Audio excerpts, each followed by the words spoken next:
Sir Edward Heath Foundation called it profoundly unsatisfactory and believe it neither justifies nor dispels the cloud of suspicion. So was it right to investigate, or have police been overzealous in pursuing allegations of little credibility against public figures such as Sir Edward Heath?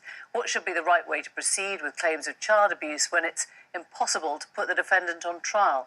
Joining me now, Dr. Richard Hoskins, a criminologist and expert witness called in by Wiltshire Police to review their own investigation, but who has subsequently criticised its handling. Dr. Hoskins, just talk us through what you found then.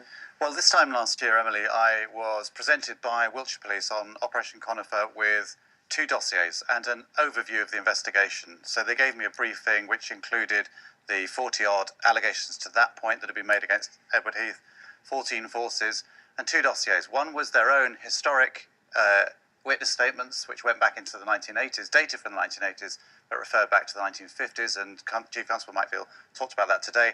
And the other was the Operation Midland Nick evidence, or so-called evidence.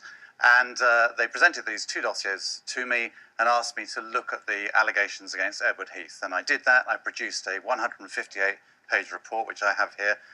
It took me 2 months to compile, and I presented it to the police, and it didn't go down particularly well with them. Because you raised doubts here. I found that the allegations made were fantastical. I think I counted 30 murders in total against innocent victims and alleged victims, 30 murders in total, some of which included Edward Heath's involvement, apparently. They were lurid and incredible allegations. And all of them? The ones that I looked at were. Now, the police then afterwards said, well, that was only one strand, but it was a very important strand in the investigation. And what was the reaction from the police when you raised these? They weren't happy with what I concluded, and they said I appeared to call into question the credibility of the witnesses. That was never my intention. I myself am a victim, a survivor, if you like, of historic child sexual abuse. Somebody got 10 years for it. So I have no axe to grind, and I am totally committed to the idea of investigating historic crimes against children, providing it's proportionate. And my criticism thereafter with the police is I think they should have called a halt at the point where I said, look, this evidence is not stacking up, it's fantastical.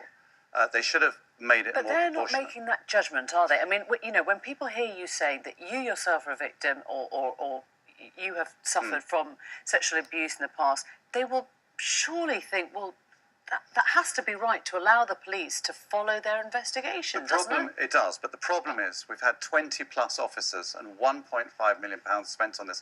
And my concern here is that in pursuing what I think has been something of a gravy train down the celebrity route, the true victims... Gravy train? That's a weird phrase, isn't it? It's not really. I think the amount of expenditure, if you look at the breakdown of expenditure, some of the things they've spent money on has been quite extraordinary, and it was released in some of the papers today.